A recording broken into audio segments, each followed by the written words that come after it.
राम राम दो बार ही क्यों बोला जाता है। आज भी कई गांव ऐसे हैं जहां एक दूसरे को अभिवादन करने के लिए राम राम कहते हैं, लेकिन ज़रा सोचिए, भगवान राम का नाम अभिवादन करते समय एक बार भी तो ले सकते हैं, लेकिन ऐसा नहीं है। हम किसी को अभिवादन करते समय भगवान राम के नाम का 2 बार उपयोग करते हैं। आखिर इसके पीछे का रहस्य क्या है, चलिए आपको बताते हैं। हम जब किसी से मिलते हैं या किसी का अभिवादन करते हैं, नमस्कार, प्रणाम या राम राम ही कहते हैं। किसी का अभिवादन करना हमारी संस्कृति ही नहीं, सभी संस्कृतियों का अभिन्न अंग है और यह परंपराएं किसी कारण से बनी होती हैं। जैसे किसी को राम राम बोलने की परंपरा। पुराने समय में गांव हो या शहर, सभी जगह अभिवादन हेतु भगवान का नाम लिया जाता था। आज भी कई गांव ऐसे हैं जहां एक दूसरे को अभिवादन करने के लिए राम राम कहते हैं, लेकिन ज़रा सोचिए, भगवान राम का नाम अभिवादन करते समय एक बार भी तो ले सकते हैं, लेकिन ऐसा नहीं है। राम शब्द की व्युत्पत्ति कैसे हुई है? राम शब्द संस्कृत के 2 धातुओं रम और घम से बना है। रम का अर्थ है रमना यानी निहित होना, और घम का अर्थ है ब्रह्मांड का खाली स्थान। इस प्रकार राम का अर्थ सकल ब्रह्मांड में निहित या रमा हुआ तत्व यानी चराचर में विराजमान स्वयं ब्रह्म। शास्त्रों में लिखा है, रमन्ते योगिना अस्मिन् सा रामम उच्यते, अर्थात योगी ध्यान में जिस शून्य में रहते हैं उसे राम कहते हैं।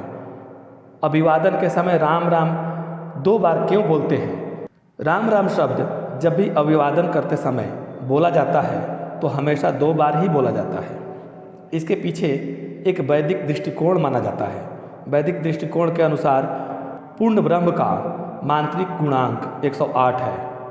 वह राम राम शब्द 2 बार कहने से पूरा हो जाता है, क्योंकि हिंदी वर्णमाला में र 27वां अक्षर है, आ की मात्रा दूसरा अक्षर और म 25वां अक्षर। इसीलिए सब मिलाकर जो योग बनता है 27 जोड़ 2 जोड़ 25 यानी 54, अर्थात एक राम का योग 54 हुआ और 2 बार राम राम कहने से 108 हो जाता है, जो पूर्ण ब्रह्म का द्योतक है। जब भी हम कोई जाप करते हैं तो हमें 108 बार जाप करने के लिए कहा जाता है, लेकिन सिर्फ राम राम कह देने से ही पूरी माला का जाप हो जाता है। क्या है 108 का महत्व? शास्त्रों के अनुसार माला के 108 मनकों का संबंध व्यक्ति की सांसों से माना गया है। एक स्वस्थ व्यक्ति दिन और रात के 24 घंटों में लगभग 21,600 बार सांस लेता है।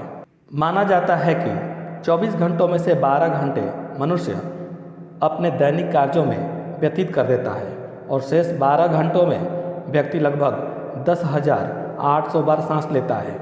शास्त्रों के अनुसार एक मनुष्य को दिन में 10,800 बार ईश्वर का स्मरण करना चाहिए, लेकिन एक सामान्य मनुष्य के लिए इतना कर पाना संभव नहीं हो पाता। इसीलिए 2 शून्य हटाकर जप के लिए 108 की संख्या शुभ मानी जाती है, जिसके कारण जाप की माला में मनकों की संख्या 108 ही होती है। 108 का वैज्ञानिक महत्व क्या है?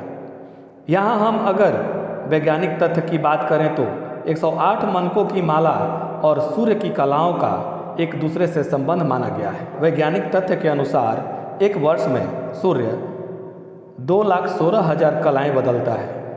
इसमें वह 6 माह उत्तरायण रहता है और 6 माह दक्षिणायन रहता है। इस तरह 6 माह में सूर्य की कलाएँ 10,800 बार बदलती है। इसी तरह से अंत के 3 शून्य को अगर हटा दिया जाए तो 108 की माला बचती है। 108 मनकों को सूर्य की कलाओं का प्रतीक माना जाता है। राम शब्द के संदर्भ में स्वयं गोस्वामी तुलसीदास जी ने लिखा है, करऊ कहा लगी नाम बड़ाई, राम न सकहीं नाम गुण गाई। स्वयं राम भी राम शब्द की व्याख्या नहीं कर सकते, ऐसा राम नाम है। राम विश्व संस्कृति के अप्रतिम नायक हैं। वे सभी सद्गुणों से युक्त हैं। वे मानवीय मर्यादाओं के पालक और संवाहक हैं। अगर सामाजिक जीवन में देखें तो राम आदर्श पुत्र, आदर्श भाई, आदर्श मित्र, आदर्श पति, आदर्श शिष्य के रूप में प्रस्तुत किए गए हैं। अर्थात समस्त आदर्श के एकमात्र न्याय आदर्श राम ही हैं।